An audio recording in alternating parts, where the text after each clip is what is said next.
gamers and gamerettes, fellow adventurers, and anyone who still has PTSD from server queues. we are gathered here today to mourn, celebrate, and slightly giggle at the passing of New World.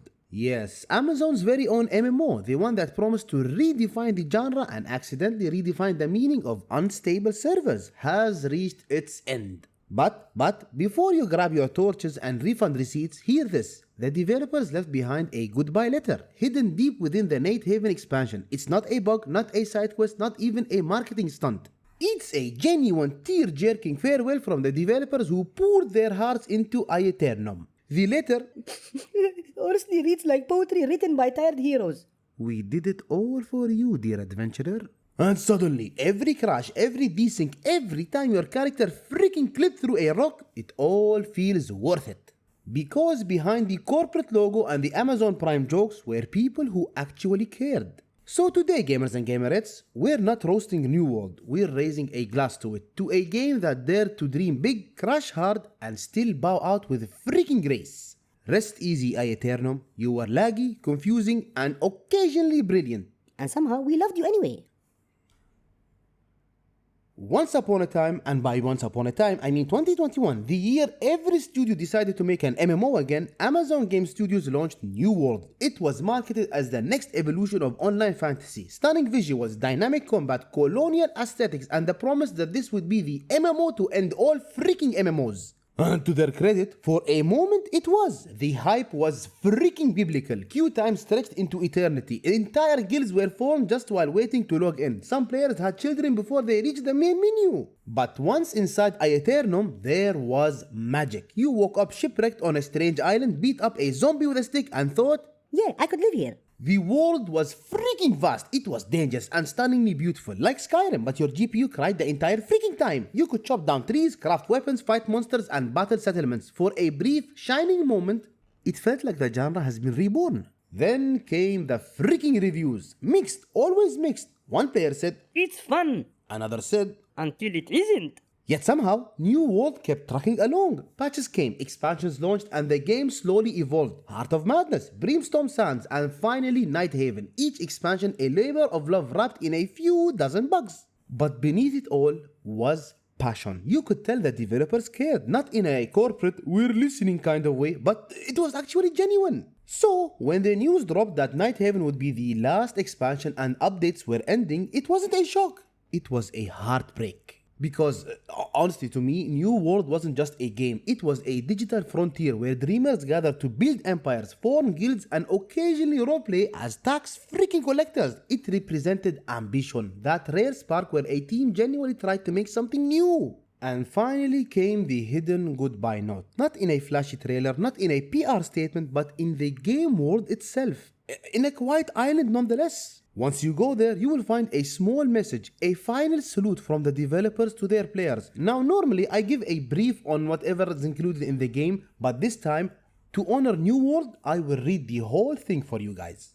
We were there when you first found Thorpe in the Forsaken Grove after dragging yourself across a foreign beach. We were there when you first found your settlement and explored its charm and denizens. We were there when you fought pirates, tigers, corrupted ghosts, and all manners of hazard across the land. We were there when you set foot on Forsaken Sands filled with lost secrets and hidden dangers. We were there when you discovered the untamed wilds filled with beasts and verdant jungles. We were there when you crept into the dark heart of lands filled with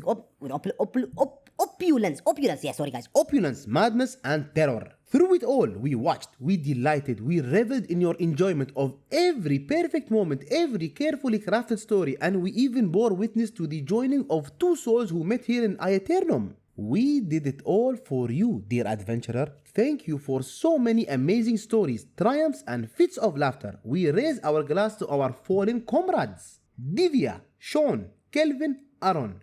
Good luck and good night. It's the kind of... okay, I'm sorry.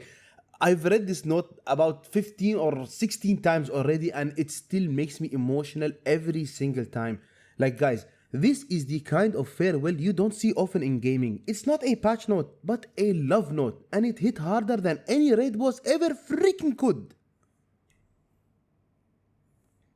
So, gamers and gamerettes, you might be asking yourself, what exactly went wrong? Why did this beautifully ambitious MMO stumble into its own grave? The answer, my dear gamers and gamerettes, lies in the cruel reality of modern gaming. Attention spans shorter than freaking dungeon queues. New World started extremely strong, guys. Hundreds of thousands of players, mountains of hype, and then the classic freaking MMO cycle began. You choose. Bugs, exploits, server crashes, balance chaos, and an economy that made crypto look stable. Some players exploited invincibility glitches, others accidentally deleted entire freaking towns. Every update fixed one thing and broke 5 others. It was like watching a Jenga tower held together with duct tape and freaking prayers. Then came the grind. Oh my goodness, the freaking grind. You could spend 3 hours chopping wood just to craft boots slightly shinier than your old ones. Some loved it, others compared it to doing taxes with swords. The PvP wars, once exciting, devolved into laggy chaos and spreadsheet level micro freaking management. The population thinned, the queues vanished. For the first time, no one was waiting to log in. And while the developers were doing their best, patching, balancing, and rebalancing again, unfortunately the world kept moving on. Battle Royales dominated Twitch, cozy simulators stole hearts, shooters offered instant gratification, the age of slow burn MMOs was fading, and New World found itself caught between eras, too complex for casuals, too shallow for veterans. But the developers, oh my goodness, salute and salute and salute. They didn't just give up, they pushed expansions, fixed bugs, hosted events, but unfortunately the spark had already dimmed. And Amazon's pacing didn't help either. Live service titles require soul, community, and flexibility. 3 things that don't fit neatly into a freaking quarterly reports. Eventually, even Amazon realized that endless updates weren't sustainable. So they chose dignity. They decided to end updates, preserve the servers, let the game rest instead of decaying. There will still be an occasional release of seasonal events throughout 2026 as their plan, and I quote, keep the game alive throughout 2026. But honestly guys, I think that's the right call. Some worlds, they deserve a graceful sunset instead of a dragged out demise, because despite its flaws, New World, in my opinion, I don't believe it was a failure. I think it was a beautifully crafted world with amazing mechanics that unfortunately just arrived too late to the party.